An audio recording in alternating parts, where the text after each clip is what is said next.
پیدا نہیں ہوا تھا اور لوگوں کے شکستہ سے کچے گھر ہوتے تھے اور گھر کے صحن میں ایک درخت ہوتا تھا، دوپہر وہاں کاٹ لیتے تھے. اکثر لوگ دوپہر کا کھانا تیار نہیں کرتے ہوتے تھے، دودھ پی کر کے ہی گزارا کر لیتے تھے. صبح کو ناشتہ اور شام کو کھانا ہوتا تھا، لیکن اس کے باوجود اللہ کا شکر کیا کرتے تھے. یہ پچھلے دن میں گزرا تو دیکھا کہ بچے کھیل رہے ہیں اور غبارے پھوڑ رہے ہیں، اور جب غبارہ پھٹتا ہے نا تو بچے خوش ہوتے ہیں، کہہ لگاتے ہیں. پھر دوسرا غبارہ ہے وہ اس سے کھیلنے لگ جاتے ہیں، اور پھر جب وہ پھٹتا تو پھر خوش ہوتے ہیں. تو میں ذرا رک گیا اور اس منظر کو دیکھنے لگا، اور پھر میں نے کہا کہ غبارہ پھٹتا ہے تو یہ بچے خوش ہوتے ہیں، لیکن جب ہمارا زمانہ ہوتا تھا، جب ہم بچے تھے تو غبارہ پھٹتا تھا، ہم رونے لگ جاتے تھے، کیونکہ کھیل ہی ختم ہو جاتا تھا. ایک ہی غبارہ ہوتا تھا 5-6 بچوں کے پاس، اور غبارہ پھٹ گیا تو کھیل ختم، تو سارے رونے لگ جاتے تھے. اور اب یہ غبارے پہ غبارہ پھوڑ رہے ہیں اور خوش ہو رہے ہیں، تو کہاں سے کہاں ہم آ پہنچے. لیکن اس زمانے میں اگر کسی سے پوچھا جاتا، لوگ پیدل سفر کرتے اور لباس بھی پورے نہ ہوتے، تو جب کسی سے پوچھا جاتا کیا حال ہے تو وہ لمبا ہاتھ کر کہتا ہے اللہ کا شکر ہے. اس کی باڈی لینگویج بتاتی تھی کہ وہ اس کا رواں رواں اللہ کا شکر ادا کر. تو اس کا لہجہ بتاتا تھا، اس کا انداز بتاتا تھا کہ وہ اللہ کا شکر کس گہرائی قلب سے کر رہا ہے. تو وہ کہتا ہے اللہ کا شکر ہے.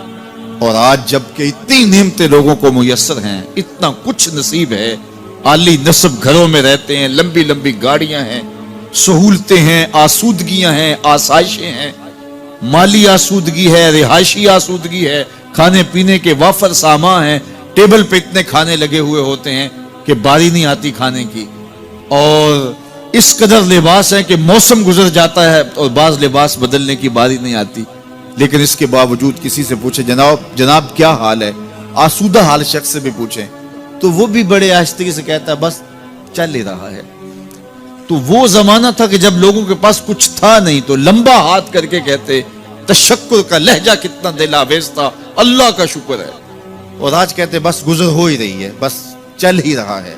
تو ناشکری بڑھتی چلی جا رہی، اتنا کچھ ہونے کے باوجود جو ہے وہ ان کا بھی چل ہی رہا ہے. تو کہا ان الانسان لربہ لکنود، بے شک انسان اپنے رب کا ناشکر ہے. اتنی نعمتیں کھانے کے باوجود، اتنی دولتیں سمیٹنے کے باوجود، اتنی عزتیں پانے کے باوجود، اتنی آسائشیں حاصل کر چکنے کے باوجود، دولت کے اتنے انبار رکھنے کے باوجود، اس کی زبان بولتے ہوئے کتنے بخل سے کام لیتی ہے کہ بس گزر اوقات ہو ہی رہی ہے. وہ میاں تیرے رب نے تجھے اتنا کچھ دیا، یہ دولتیں، یہ دولتوں کے انبار، یہ آسودگیاں، یہ بہاریں، یہ سب کچھ نہ ہوتا، تجھے زندگی بخش دی تھی، اس کا ہی شکر تیرے اوپر واجب تھا. اللہ اکبر. اللہ نے حضرت انسان کو یہ جو کچھ دیا ہے، کتنی چیزیں ہیں ہمیں پتہ بھی نہیں کہ وہ نعمت ہے، لیکن اللہ نے ہمیں عطا کی.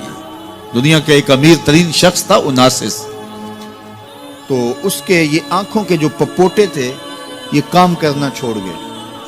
ہمیں کبھی اس کا احساس بھی نہیں ہوا کہ یہ کوئی نعمت ہے.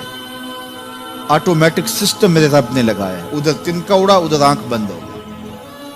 لیکن اس کو مسئلہ کیا ہوا کہ یہ پٹھے اس کے ختم ہو گئے اور وہ اپنی مرضی سے آنکھیں نہیں بند کر سکتا تھا. ڈاکٹر سلوشن ٹیپ لگا کے آنکھیں کھول دیتا اور جب اس نے سونا ہوتا تو وہ بند کر دیتا. دنیا کے امیر ترین لوگوں میں سے ایک نام تھا. تو کسی نے اس سے پوچھا کہ تیری زندگی کی سب سے بڑی خواہش؟ اس نے کاش اپنی آنکھیں اپنی مرضی سے کھول سکوں. کہا اس کے لیے تجھے کوئی قیمت لگانی پڑے تو کتنے پیسے لگا سکتا ہے؟ کہا ساری دولت لگ جائے، کاش میں اپنی آنکھیں اپنی مرضی سے کھول سکوں. مجھے یہ بتائیے کہ حضرت انسان کو کیا کچھ نہیں اللہ نے دیا. یہ لعاب ہے نا، لعاب ہم روز پھونکتے ہیں، یہ مقدار سے کچھ کم ہو جائے تو بولنے میں دقت، نظام انہضام خراب. یہ جو لعاب ہمارے منہ میں آتا ہے جو ہم تھوک دیتے ہیں، یہ قدرتی گریس ہے جو بولنے میں مدد دیتی ہے، نظام انہضام کو ٹھیک رکھتی ہے. اور اگر یہ لعاب کم ہو جائے مقدار سے تو نظم خراب ہو جائے. اللہ اکبر. تو ہم نے کبھی سوچا کہ یہ بھی نعمتیں ہیں؟ باقی روشن آنکھیں، چمکتا چہرہ اور زور آور ہاتھ، چوڑی چھاتی، دھڑکتا دل، اور کہتے ہیں اس دماغ کا اگر کمپیوٹر تیار کیا جائے تو نیو یارک شہر سے بڑا ایک بکریاں چرانے والے شخص کے دماغ کا کمپیوٹر بنے.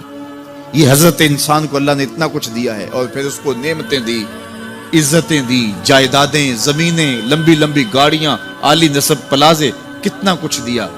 پھر خوبصورت اولادیں دی, کیا تسکین قلب کے لیے رکھا اس نے.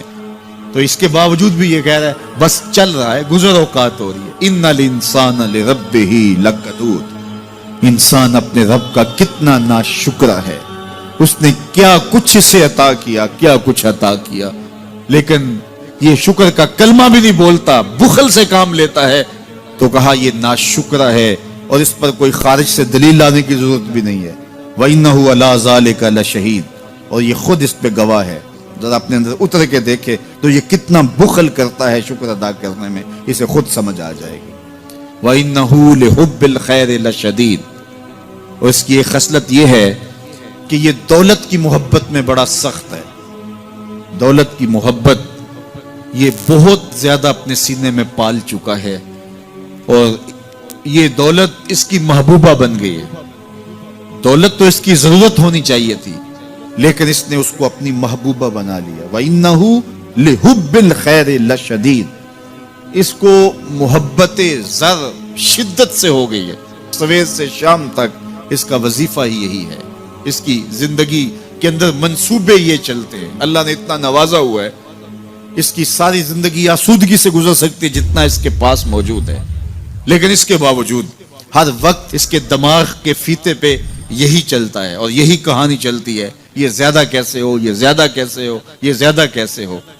اس اضطراب نے اس کو بے چین کر دیا ہے اور خواہش زر نے, حوث زر نے اس کا چین چھین لیا ہے.